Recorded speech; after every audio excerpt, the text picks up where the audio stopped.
Labis talaga na napikon si Robin Padilla dito sa mismong kupal na to na si Vilmar Alipayo. Tila nagpost pa sa social media na okay na umano sila ng kanyang misis na si Andy Eigenman, pero ganun pa man ay hindi talaga. Talaga lamang pinagtatakpan lamang niya ang pagtataksil niya at ayaw niyang mabash ng mga netizen.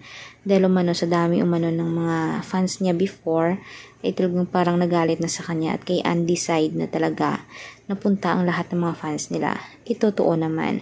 Which is ang mga kapwa-artista ni Andy ay naaawa sa kanya dahil nga sa ganda niya, mapera siya, lahat-lahat meron siya pero iniwan niya. Pero niloko pa rin siya ni Vilmar at hinahayaan lamang ito ni Andy. Matagal na pala itong nagloko. Best friend na nga niya yung foreigner. Pero gayon pa man, parang yung kinalabasan is parang naging martyr itong si Andy. Sa pangit at kupal na to na si Vilmar.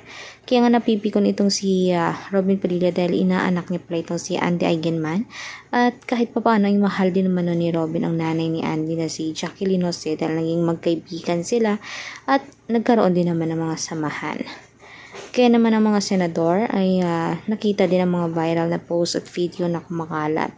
At kayon pa man ay handa silang bigyan ng hustisya o bigyan ng kahalagahan itong si Andy at ang mga anak niya na sana ay hiwalayan na lamang niya ng tunay kesa naman mag-aaway ulit sila at mapupunta lamang sa wala ang kanyang pinaghirapan.